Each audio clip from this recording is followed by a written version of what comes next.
j'entre dans Tertullien. Donc il est dit, Quintus Septimius Florent Tertullianus, dit Tertullien, né entre 150 et 160 à Carthage, d'accord, actuelle Tunisie, et décédé vers 220 dans la même ville, est un écrivain de langue latine, issu d'une famille berbère, romanisée et païenne. Il se convertit au christianisme à la fin du IIe siècle et devient le plus éminent théologien de Carthage. Voilà. Donc c'est ce monsieur-là, Tertullien. Voilà. Il dit, auteur prolifique, catéchète, son influence fut grande dans l'Occident chrétien.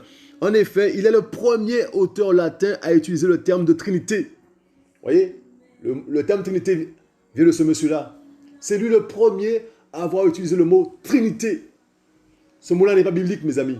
D'accord? Donc, c'est un mot qui est venu avec ce monsieur-là. Le mot Tertullien. Donc, ce mot-là, il est le premier auteur latin à utiliser le terme de Trinité, dont il développe une théologie précise. Donc, dès le mot Trinité, il y a une théologie, d'accord, précise, d'accord. Ce monsieur-là va développer une théologie précise derrière ce mot Trinité, mes amis. Nous allons voir ça.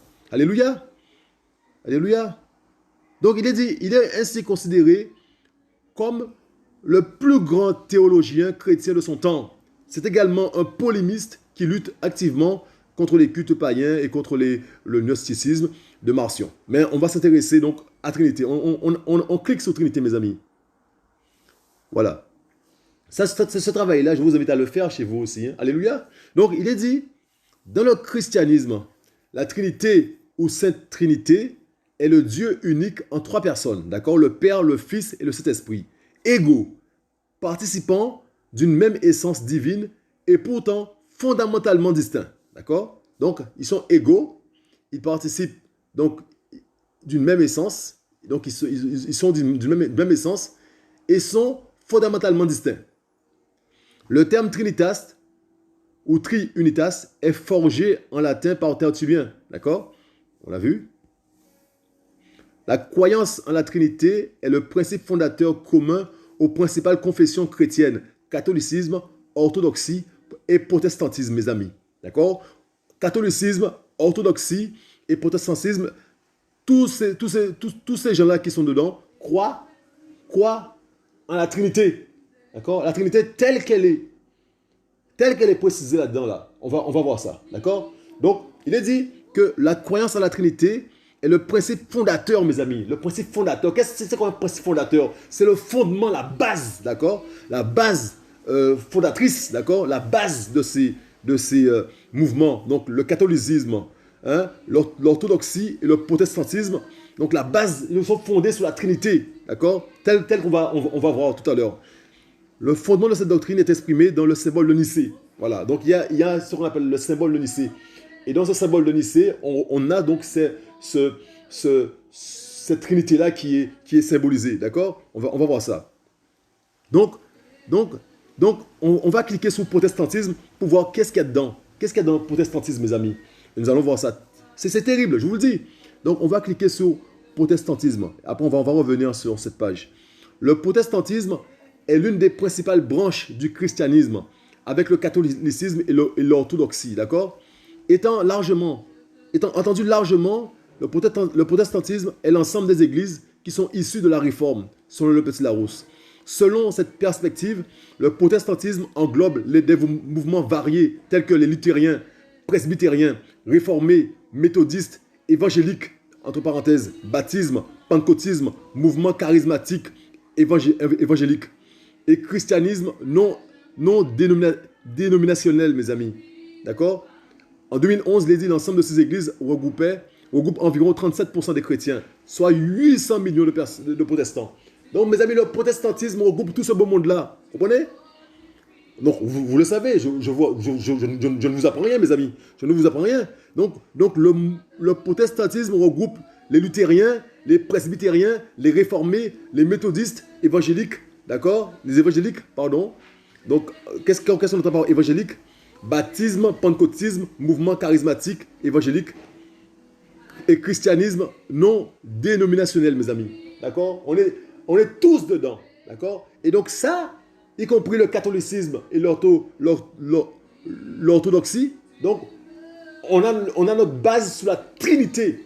D'accord? Tel que Tertullien l'a institué, mes amis. Il y a une théologie derrière ce mot-là. On va voir ça. Il y a une théologie derrière ce mot-là. On va voir ça. On retourne. On retourne, d'accord? Il est dit, donc, le fondement de cette doctrine, donc on reprend la croyance en la Trinité, est le principe fondateur commun aux principales confessions chrétiennes, catholicisme, orthodoxie et protestantisme, d'accord? Le fondement de cette doctrine est exprimé dans le symbole de Nicée, mes amis. On va voir c'est quoi le symbole de Nicée. Voilà. Et là, on va prendre notre temps. Là j'accélère, mais on va prendre notre temps lorsqu'on va arriver au symbole de Nicée, mes amis. Donc, il est dit, le symbole de Nicée, d'accord, est une profession de foi chrétienne qui en résume les points fondamentaux. Il fut promulgué lors du concile de Nicée de 325, mes amis. Vous comprenez? Il fut promulgué lors du concile de Nicée de 325 et complété lors du concile de Constantinople de 381. Donc, il y a eu un premier texte en 325 qui a été modifié un tout petit peu en 381, promulgué une première fois en 325 et promulgué à nouveau en 381. D'accord? Donc, il est dit, le symbole de Nicée est une profession de foi chrétienne qui en résume les points fondamentaux. Il fut promulgué lors du concile de Nicée de 325 et complété lors du concile de Constantinople de 381. De là, l'expression symbole de Nicée, Constantinople. Voyez? Le symbole de Nicée, Constantinople, mes amis. Nous allons voir ça. Qui sert principalement à le désigner. Ok?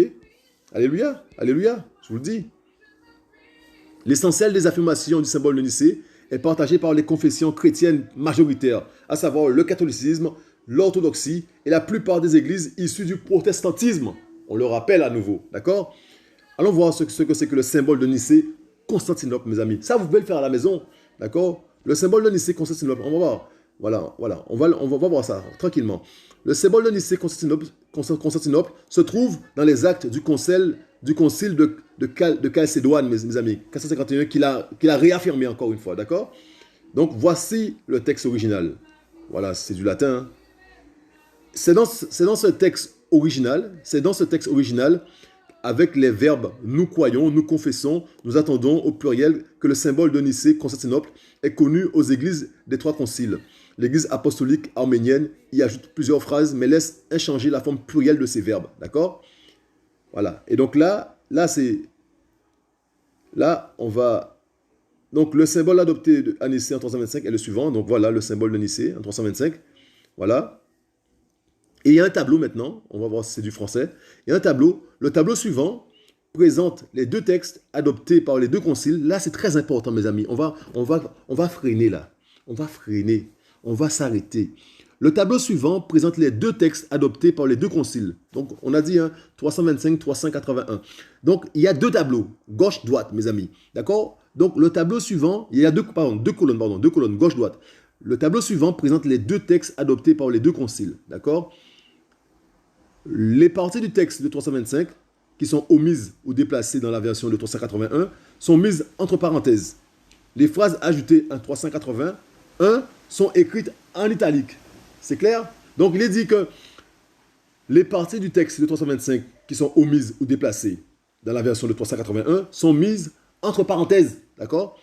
Et les phrases ajoutées en 381 sont écrites en italique. Donc, le texte a été réformé. D'accord? Il y a des choses qui ont disparu, des choses qui ont été rajoutées. Les choses qui ont été rajoutées sont en italique. Les choses qui ont été supprimées, modifiées, déplacées, on a mis ces phrases-là entre parenthèses. D'accord? Donc, à gauche, nous avons le premier concile de Nicée, 325, et à droite, nous avons le premier concile de Constantinople, 381, mes amis. Donc, il est dit,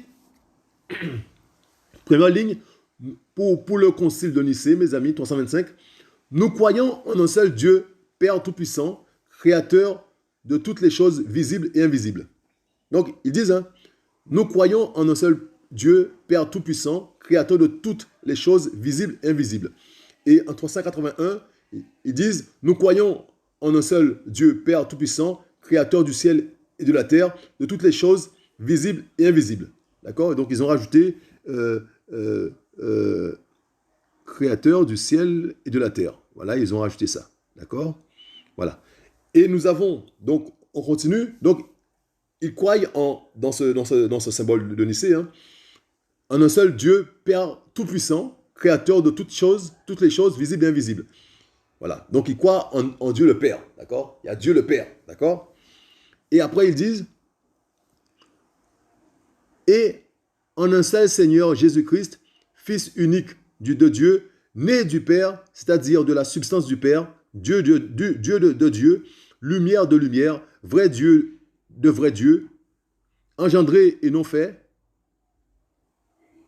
consubstantiel au Père, par qui tout a été fait, ce qui est au ciel et sous la terre, qui pour nous, hommes, et pour notre salut, est descendu, s'est incarné et s'est fait homme, a souffert, est ressuscité le troisième jour, est monté aux cieux et viendra de nouveau juger les vivants et les morts.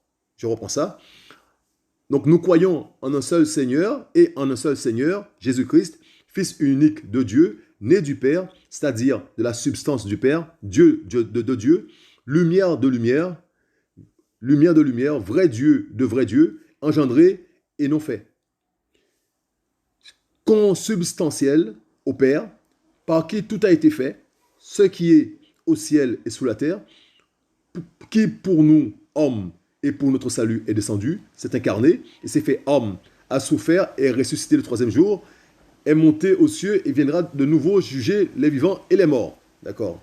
En face, nous avons donc le concile de 381, et en un seul Seigneur Jésus-Christ, Fils unique de Dieu, né du Père avant tous les siècles. Waouh! Lumière de lumière, vrai Dieu de vrai Dieu, engendré et non fait, consubstantiel au Père, par qui tout a été fait, qui pour nous, hommes, et pour notre salut, est descendu des cieux, s'est incarné par le Saint-Esprit de la Vierge Marie et s'est fait homme, qui en outre a été crucifié pour nous sous Ponce Pilate, a souffert, a été enseveli et est ressuscité le troisième jour, selon les Écritures, qui est monté aux cieux, est assis à la droite de Dieu le Père, d'où il viendra avec gloire juger les vivants et les morts, dont le règne n'aura pas de fin. On reprend ça, mes amis. Et en un seul Seigneur, Jésus-Christ, Fils unique de Dieu, né du Père avant tous les siècles. Lumière de lumière, vrai Dieu de vrai Dieu, engendré et non fait, consubstantiel au Père, par qui tout a été fait, qui pour nous, hommes, et pour notre salut est descendu des cieux, s'est incarné par le Saint-Esprit de la Vierge Marie et s'est fait homme, qui en outre a été crucifié pour nous sous Ponce Pilate, a souffert, a été enseveli et est ressuscité le troisième jour, selon les Écritures, qui est monté aux cieux, est assis à la droite de Dieu le Père, d'où il viendra avec gloire juger les vivants et les morts, dont le règne n'aura pas de fin, les amis. Et là, ils disent pour le Saint-Esprit et au Saint-Esprit. Donc, nous croyons au Saint-Esprit. Et à droite, en 381, nous croyons au Saint-Esprit, Seigneur et vivifiant, qui procède du Père, donc qui tire son origine du Père, doit être adoré et glorifié avec le Père et le Fils, qui a parlé par les saints prophètes. Voilà. Et après, il parle de l'Église. Bon. Mais on va s'intéresser à la Trinité, mes amis. Mes amis, c'est terrible. Ça, c'est la base. Ça, c'est le symbole de Nicée-Constantinople, mes amis. Le symbole de Nicée-Constantinople, c'est la base des croyances de tous les chrétiens, là. La Trinité. Voilà, c'est ça la Trinité, mes amis. Donc, on va revenir, mes amis. Hein? On va revenir à la définition de la Trinité. Dans le christianisme, la Trinité, ou Sainte Trinité, est le Dieu unique en trois personnes, le Père, le Fils et le Saint-Esprit, égaux, participant d'une même essence divine et pourtant fondamentalement distincts, mes amis. Ça, c'est la définition de la Trinité, mes amis. Waouh. Les amis, c'est terrible. Les amis, c'est terrible. On revient sur, mes amis, alléluia, on revient sur le symbole de Nicée, mes amis. Mes amis, c'est terrible. C'est terrible, mes amis. On va garder cette page-là. Regardez ça. On va garder cette page, mes amis. On va s'intéresser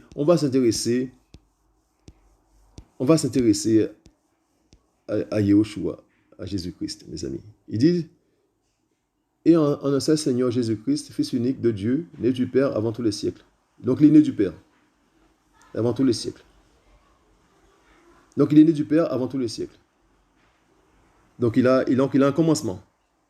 il est né du Père avant tout, donc il commence avant tous les siècles. Il est né du Père avant tout, donc il a un commencement.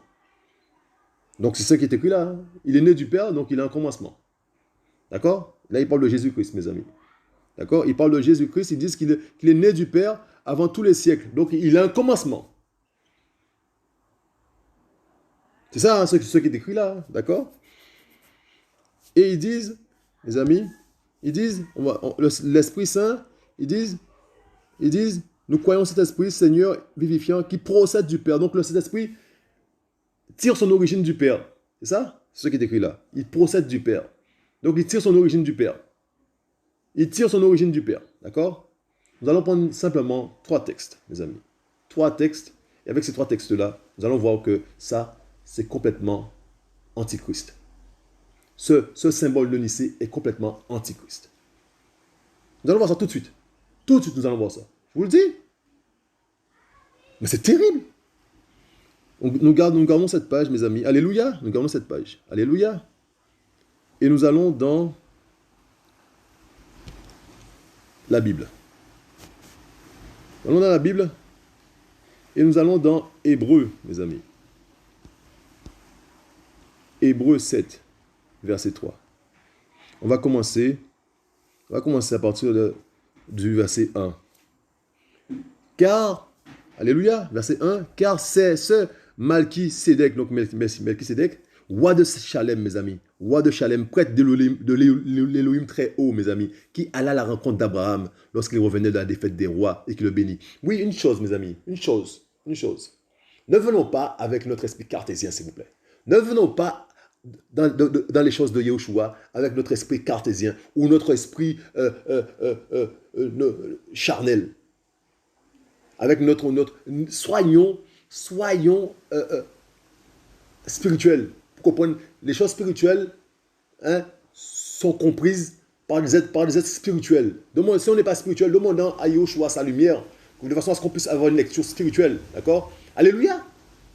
Et les choses charnelles sont charnelles, les choses spirituelles sont spirituelles. D'accord? Alléluia! Car c'est ce Malki-Sédek, roi de Chalem, prêtre de l'Élohim très haut, qui alla à la rencontre d'Abraham lorsqu'il revenait de la défaite des rois et qui le bénit. À qui aussi Abraham donna en effet tout, pour sa part la dîme de tout. Or, en interprétant son nom, il est d'abord roi de justice et ensuite il est aussi roi de Chalem, c'est-à-dire roi de paix. Il est sans père, sans mère, sans généalogie, n'ayant ni commencement de jour, ni fin de vie, mes amis. Mais il est rendu semblable au fils d'Élohim, mes amis. Il demeure prêtre pour toujours. Là, il parle de Yahushua Mashiach, mes amis. Il est sans père, sans mère, sans généalogie. Alors, n'ayant ni commencement de jour, ni fin de vie. Alors, il est né quand? Avant les siècles? Avant quel siècle, mes amis? Il n'y a ni commencement de jour, ni fin de jour. Alors, il est né quand, mes amis? Ce symbole de Nicée est antichrist à 100%. Je vous le dis. Il est sans père, sans mère, mes amis, sans généalogie. On dit bien, il est sans père, sans mère. En plus, on rajoute, il est sans généalogie. N'ayant ni commencement de jour, ni fin de vie. Et il est rendu semblable au fils d'Élohim, mes amis. Alléluia, je vous le dis. Ce texte-là, déjà seulement ce verset-là démontre le symbole de Nicée, Constantinople. Ça démontre ça tout de suite, mes amis. Yahushua est sans père, sans mère, sans généalogie. N'ayant ni commencement de vie. Donc, il est né avant les siècles. Quel siècle? Il est né avant quel siècle? Mais avant tous les siècles, il est quand même né. Il n'a ni commencement de vie, ni fin de vie, mes amis. Il n'a ni commencement de jour, ni fin de vie. Alléluia. Il est rendu semblable au fils d'Élohim, mes amis. Alléluia. Alléluia. Donc, si on revient, je ne suis pas très fort là-dedans, attendez, tac. Si on revient au symbole de Nicée qui dit « Et en un seul Seigneur Jésus-Christ, Fils unique de Dieu, né du Père avant tous les siècles. » Mais donc on dit qu'il est né avant tous les... Donc il a un commencement alors. Il est né avant tous les siècles. Si moi je suis né en 75, ben je suis né en 75, j'ai un commencement. Donc lui il est né avant tous les siècles, donc il a un commencement. Et la parole nous dit qu'il a ni commencement de vie, ni commencement de jour, ni fin de vie. Il n'a pas de généalogie, sans père, sans mère. Alors dites-moi. Ah, comment il est né du Père là? Comment il est né du Père? Hein? Les choses d'Élohim sont spirituelles.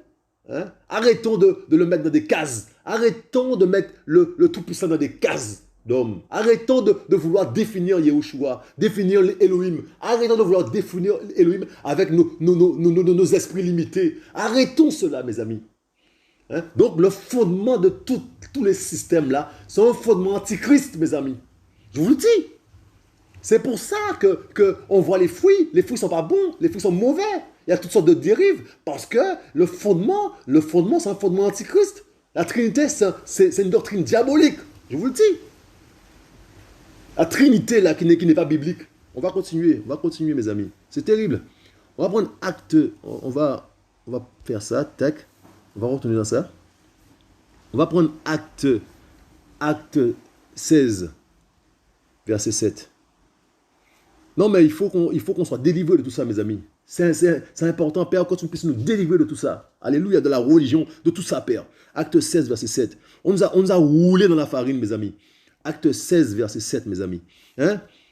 Il est dit, étant venus en Mysie, ils essayaient d'aller en Bithynie, mais l'esprit de Yehoshua ne le permit pas. L'esprit de qui? L'esprit de Yehoshua. L'esprit de Yehoshua ne le permit pas, mes amis. Donc, c'est l'esprit de qui? L'esprit du Père ou l'esprit de Yehoshua? On va retourner dans le Constantinople, là. C'est l'esprit de qui? Il est dit, dans l'esprit, nous croyons cet esprit, Seigneur et vivifiant, qui procède du Père, donc qui sort du Père, qui tire son origine du Père. Et là dans la parole, il est dit l'esprit de Yehoshua. Donc, c'est l'esprit de qui? L'esprit du Père ou l'esprit du Fils? La confusion. Ce symbole de Nicée crée la confusion, mes amis, dans la tête des gens. Alléluia! Ça limite, hein? Ça limite, mes amis. Ça limite Elohim. Hein? C'est terrible, ça ressemble à la vérité. Mais ce n'est pas la vérité, mes amis. C'est terrible, c'est diabolique. Ça ressemble à la vérité, mais ce n'est pas la vérité. Ça met la confusion dans la tête des gens. Hein? Il est dit, on retourne dans la parole, hein? Il est dit, hein? Étant venus en Mysie, ils essayaient d'aller en Bithynie, mais l'esprit de Yehoshua ne leur permit pas. Il y a un petit commentaire, mes amis, on va y aller. Hein? Notons que le Saint-Esprit est appelé l'esprit de Yehoshua, Jésus. Ainsi, de la même manière qu'on ne peut dissocier un homme de son esprit pour en faire deux entités distinctes, on ne peut dissocier Yehoshua de son esprit. Elohim est un. Alléluia! Alléluia! Elohim est un. Alléluia! Oui, un homme. Quand on voit un homme a son corps, a son esprit aussi. Mais est-ce qu'on peut dissocier l'esprit de l'homme, mes amis? Mais c'est pareil. Elohim est un. Il a son esprit, mais il est un. Alléluia! Hein, mes amis? Hein? Et nous sommes à l'image d'Elohim. Donc, nous avons un esprit, nous avons un corps. Hein? L'esprit du Père, c'est l'esprit de Yehoshua. Parce que Yehoshua est le Père. Alléluia, alléluia. C'est quoi le problème? Il n'y a pas de problème. En fait, le système est basé, hein, sur des choses terribles, des inventions d'hommes, mais c'est purement diabolique, c'est pour démonter les véritables enfants d'Élohim. Hein, pour les induire en erreur, mais l'heure est arrivée pour que la lumière arrive, mes amis. Alléluia, je vous le dis. Alléluia, alléluia. Donc, on va reprendre. Donc, on va relire ce verset-là. Étant venus en Mysie, ils essayaient d'aller en Bithynie, mais l'esprit de Yehoshua ne le permit pas. Ne le permit pas. On va voir aussi dans Philippiens 1, verset 19, mes amis. Philippiens 1, verset 19. Philippiens 1. Alléluia. Philippiens, Yeshua est bon. Alléluia. Philippiens 1, verset 19, mes amis. Hein? Car je sais que cela tournera à mon salut par le moyen de votre supplication et l'assistance de l'esprit de Yehoshua Mashiach, mes amis. Car je sais que cela tournera à mon salut par le moyen de votre supplication et de l'assistance de l'esprit de Yehoshua Mashiach. L'esprit de Yehoshua Mashiach. L'esprit de Yehoshua Mashiach est l'esprit du Père. C'est l'esprit de Yehoshua Mashiach, c'est son esprit, c'est tout. Hein? Mais allez dire à un juif qui a trois dieux, mais il va vous rire au nez. Il va vous rire au nez. Elohim est un, mes amis. Il y a un seul Dieu qui est Père, qui est Fils, qui est Esprit Saint. C'est tout. Alléluia, alléluia, alléluia. Mes amis, c'est terrible. C'est terrible, mes amis. Hein? Hein? Je vous invite à aller en profondeur dans ces sortes de Trinité. Là. Allez en profondeur parce que vos convictions sont basées sur ça, sur la Trinité. Une invention de Tertullien. Hein?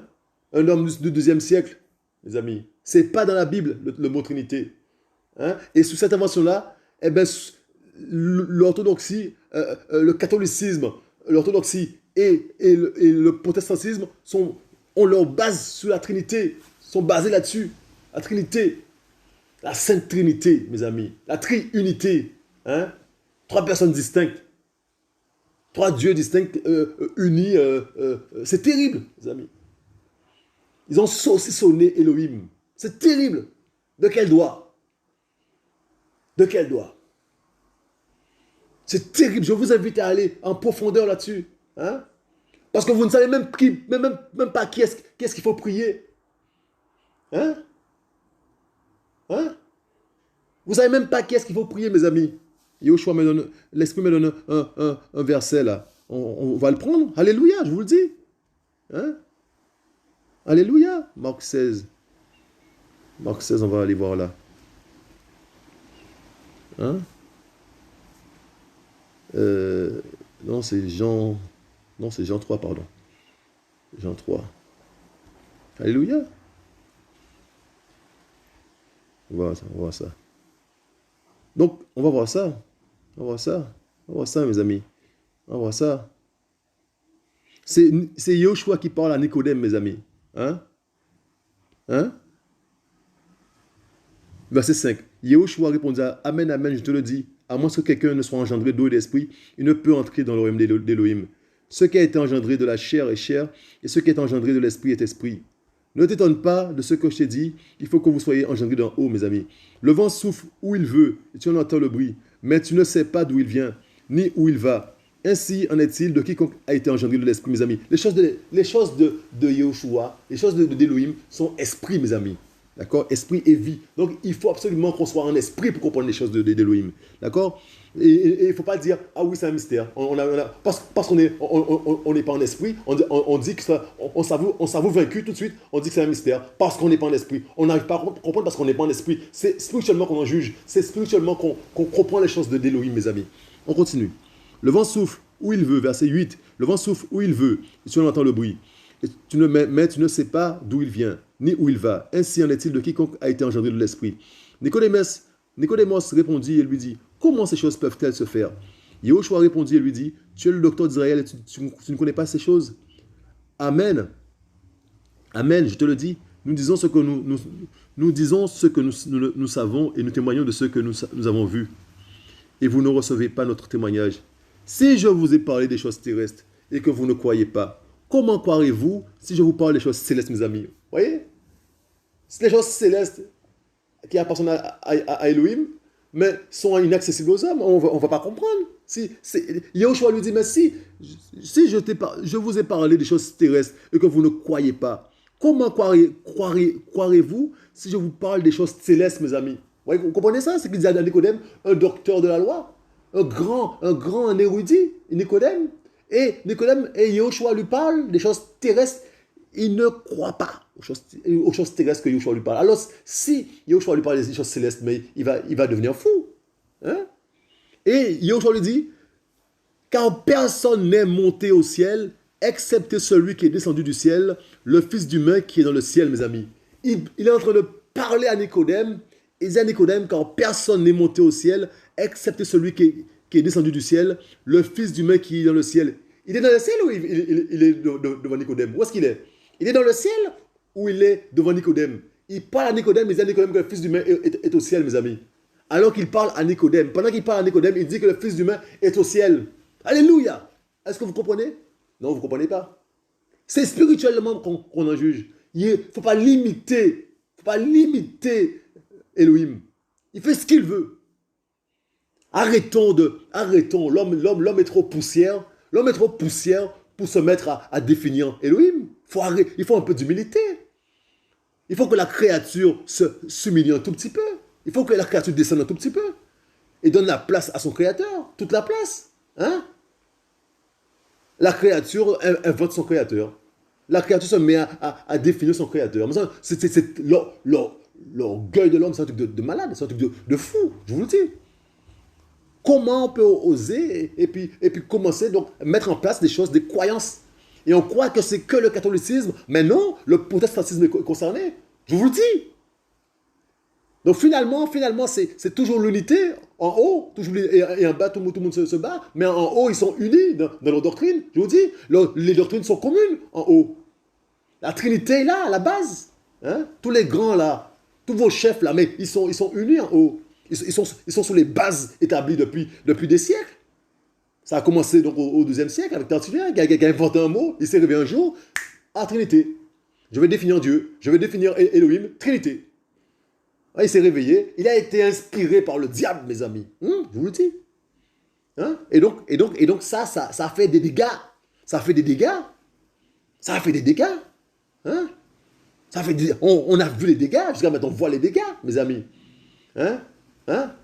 C'est pour ça qu'il y a toutes sortes de dérives dans ces milieux-là. Hein? Il y a toutes sortes de dérives parce que Yahushua n'est pas là-dedans. Les bases ne sont pas bonnes, mes amis. Hein? Il y a toutes sortes de viols, toutes sortes de choses qui ne sont pas de Yahushua, mes amis. Parce que Yahushua n'est pas à la base de ça. La Trinité, c'est une invention d'homme, mes amis. Ce n'est pas dans la Bible. Cherchez le mot Trinité là, vous allez voir. Vous n'allez pas trouver ce mot-là. Ce n'est pas un mot biblique. Alléluia, ce n'est pas un mot biblique, mes amis. Hein? Ce n'est pas un mot biblique. Que Yahushua soit glorifié, mes amis. Soyez encouragés, soyez éclairés, mes amis. Hein? Soyez encouragés, fortifiés. Que Yahushua soit glorifié pour son message. Oh Père, Papa d'amour, merci pour ta lumière, Shemashia. Tu nous éclaires, Papa d'amour, en ces temps de la fin, Père. Tu as dit la connaissance va s'augmenter, Père, durant les temps de la fin. Et c'est ce qu'on voit, Père. La connaissance augmente, Père. Tu viens, tu nous éclaires, Père, sur des choses, sur des fausses doctrines, Papa d'amour.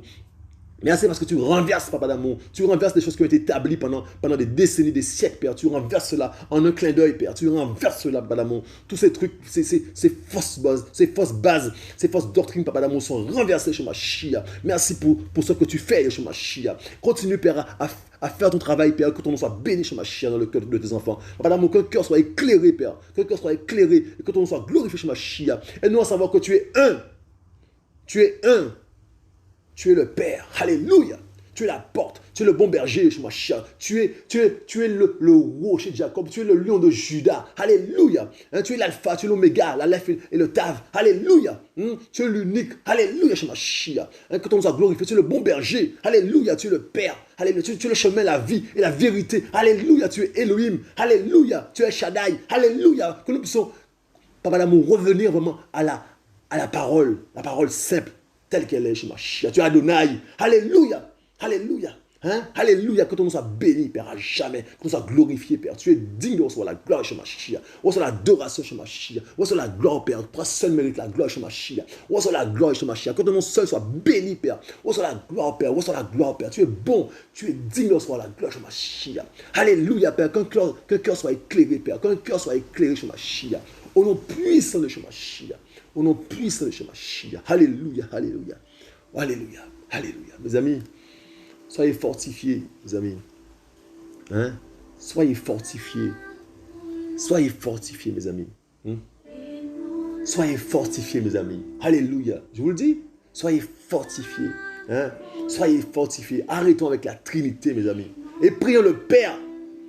Prions le Père. Il est dit, le seul nom qui a été donné, alléluia, le seul nom qui a été donné que au-dessus de tout nom, c'est le nom de Yahushua Mashiach. Alléluia, c'est le nom de Yahushua Mashiach. Le seul nom qui a été donné que au-dessus de tout nom, le nom de Yahushua Mashiach, mes amis. Je vous dis, c'est le nom de Yahushua Mashiach. Alléluia, mes amis. Arrêtons de limiter Yahushua. Soyons en esprit, mes amis. Sinon, on n'est pas en esprit. Demandez à Yahushua son esprit, mes amis. De façon à ce qu'on puisse être éclairé, mes amis. Qu'on puisse être éclairé, mes amis. Yahushua Mashiach, de notre Père. Alléluia. Qui nous fortifie. Hein? Qui nous fortifie. Le seul nom qui a été donné qui est au-dessus de tout nom. Le nom qui chasse les démons. Le nom qui chasse les maladies. C'est le nom de Yahushua Mashiach, Jésus-Christ de Nazareth, mes amis. Faites appel à ce nom-là, vous allez voir. Faites appel à ce nom. Toi qui es meurtri, fais appel à ce nom-là. Toi qui es blessé, toi qui es dans la maladie, fais appel à ce nom-là. Toi qui es pourchassé par des démons, fais appel à Jésus-Christ de Nazareth, Yahushua Mashiach. Tu verras le nom qui fait trembler les démons. Le nom qui fait trembler Satan, mes amis, c'est le nom de Yahushua Mashiach. Il n'y a pas d'autre nom. Le seul nom qui a été donné que le tout nom, le nom de Yahushua Mashiach, mes amis. Alléluia, je vous le dis. Je vous le dis. Oh, que son nom soit béni, Yahushua Mashiach. Alléluia, je vous le dis. Soyez encouragés. Oh, ce message-là, me fait du bien. C'est des vitamines, mes amis. Alléluia, c'est des vitamines. Que son nom soit glorifié, mes amis. Je vous dis à bientôt.